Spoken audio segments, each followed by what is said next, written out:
বাংলাদেশে আটকে রয়েছেন হরিহরপাড়ার ১ নম্বরের বাসিন্দা। তার নাম নাসিম হাসান বিশ্বাস। রবিবার সকাল আনুমানিক ১০টা নাগাদ ঘটনার কথা জানালো। কোটা নীতি নিয়ে গত কয়েকদিন ধরে উত্তপ্ত বাংলাদেশ, যার আঁচ পড়েছে বিভিন্ন মহাবিদ্যালয়, বিশ্ববিদ্যালয়ে। নিহত হচ্ছেন অনেকে। এদিকে বাংলাদেশে আটকে রয়েছেন বহু পড়ুয়া। উৎকণ্ঠায় রয়েছেন তাদের পরিবারের লোকেরা। অনেককেই ফোনেও পাওয়া যাচ্ছে না। তারা কি অবস্থায় রয়েছেন তা জানা যাচ্ছে না। হরিহরপাড়ার বাসিন্দা নাসিম হাসান বিশ্বাস ঢাকার ডেল্টা মেডিকেল কলেজের এমবিবিএস ফাইনাল ইয়ারের ছাত্র। অগ্নিগর্ভ পরিস্থিতিতে আটকে রয়েছেন ঢাকা বিমানবন্দর সংলগ্ন এলাকায়।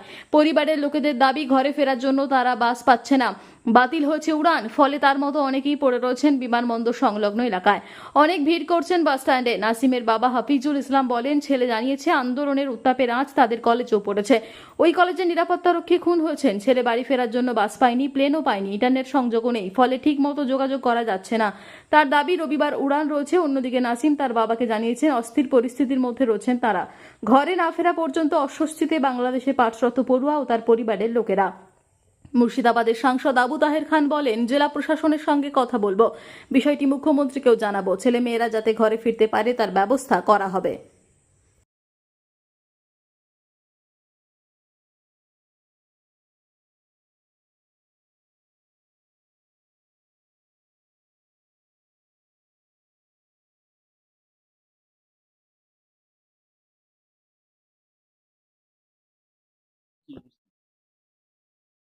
ওকে, ওর সঙ্গে আমার গত পরশুদিন মানে 2:30টার সময় কথা বললাম। তখন সব ঠিকঠাক ছিল। ওদের বললো, মা আমাদের কলেজে ভাঙচুর হয়েছে, সিকিউরিটি গার্ডকে মেরে দিয়েছে।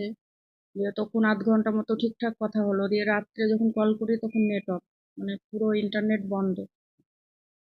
তখন কোনোভাবেই যোগাযোগ করতে পারছিলাম না। ভীষণ টেনশন, ঘুম নেই রাত্রে, খাওয়া দাওয়া নেই কারো। পরে ছোট ছেলে কিভাবে করলো তো ঠিক স্পষ্ট কথা বোঝা যাচ্ছে না, দু একটা এটা এটা এরকম।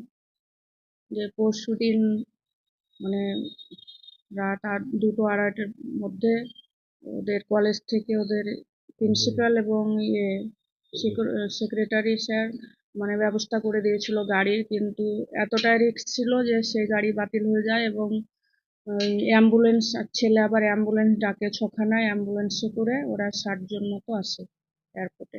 পরশু থেকে এয়ারপোর্টে আছে, মানে যে টিকিট করেছে রাস্তায় বেরোলে গুলি মানে ফায়ারিং এর অর্ডার দিয়ে দিয়েছে মিলিটারি ম্যানদের নামে। না, ওরা লোকাল ভাবে এসেছে, নিজের এতে রিস্ক নিয়ে। মানে প্রথমে গার্ড দিব, পুলিশ প্রোটেকশন, কিন্তু সেটা দেয়নি। ওরা নিজেরাই নিজেদের জীবন হাতে করে। ওখানে কারো সহযোগিতা পাইনি? না। খাওয়া দাওয়ার কি ব্যবস্থা? খাওয়া দাওয়া তো মাসি রান্না করে, উনি তো আসতে পারেন ওই পরিস্থিতিতে, খাওয়া দাওয়ার প্রবলেম।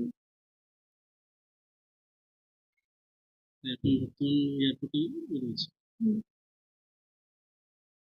কখন ফিরবে সেটা বুঝতে পারছি না। কলকাতায় নামলে তবে ফোন করলে তবে আমাদের শান্তি যে ও ঠিকঠাক আছে। ওর কয়েকটা ফ্রেন্ড ওদের সকালে ছিল, ফ্লাইট ছিল, ওরা পৌঁছে গেছে কলকাতায়। ফোন করলো ওনাদের গার্জিয়ান আমাকে যে ছেলে পৌঁছে গেছে কলকাতায়। বাকি আরো সব কালকে 80-90 জন মতো এসেছে, আজকেও সেরকমই আসবে। কি নাম ছেলের? নাসিম হাসান বিশ্বাস। আপনার নাম? নার্গিস বিশ্বাস। কটা ছেলে? আমার 2 ছেলে। বড় ছেলে বাংলাদেশ ডেল্টা মেডিকেল কলেজে এমবিবিএস পড়ছে, আজ 5 বছর হয়ে গেল। এবার ফাইনাল ইয়ার, নভেম্বরে ফাইনাল পরীক্ষা। কিন্তু ওখানে কোটা সংরক্ষণ নিয়ে বিশাল ঝামেলা, গোলাগুলি হচ্ছে, অনেক লোক মারা গেছে ছাত্রছাত্রী। ওদের কলেজের সিকিউরিটি গার্ডকে মেরে দিয়েছে। এখন এই অবস্থায় ছেলে এখন পর্যন্ত বাড়ি ঢুকতে পারেনি। খুব চিন্তায় আছে। যোগাযোগ হয়েছে? ওই কালকে রাত্রে একটু যোগাযোগ হয়েছে। এই 3 দিন ধরে এয়ারপোর্টে আছে। উড়ান বাতিল হয়ে গেছে। আজকে 10:30টায় প্লেন পাওয়ার কথা আছে। এখন দেখা যাক কি হচ্ছে। ছেলের যে কলেজ আছে সেখান থেকে ফেরার জন্য খুবই কষ্ট হচ্ছে।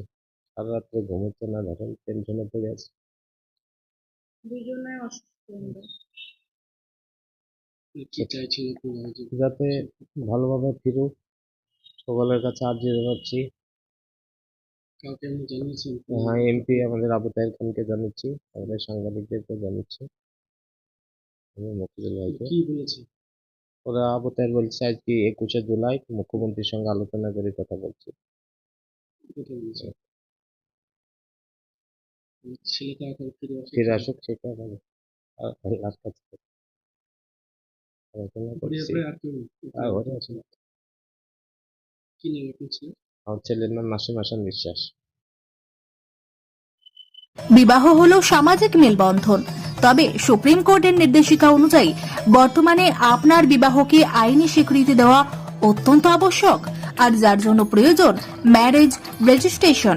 তবে আইনি স্বীকৃতি ছাড়াও উত্তরাধিকার প্রাপ্তি, সামাজিক আর্থিক সুরক্ষা ও পেনশন প্রাপ্তি, passport, visa, ration card, voter card, Aadhaar card, ব্যাংকের পাসবই প্রাপ্তি প্রভৃতি গুরুত্বপূর্ণ ডকুমেন্ট তৈরি করতে ম্যারেজ সার্টিফিকেটের একটা বিশেষ প্রয়োজনীয়তা রয়েছে।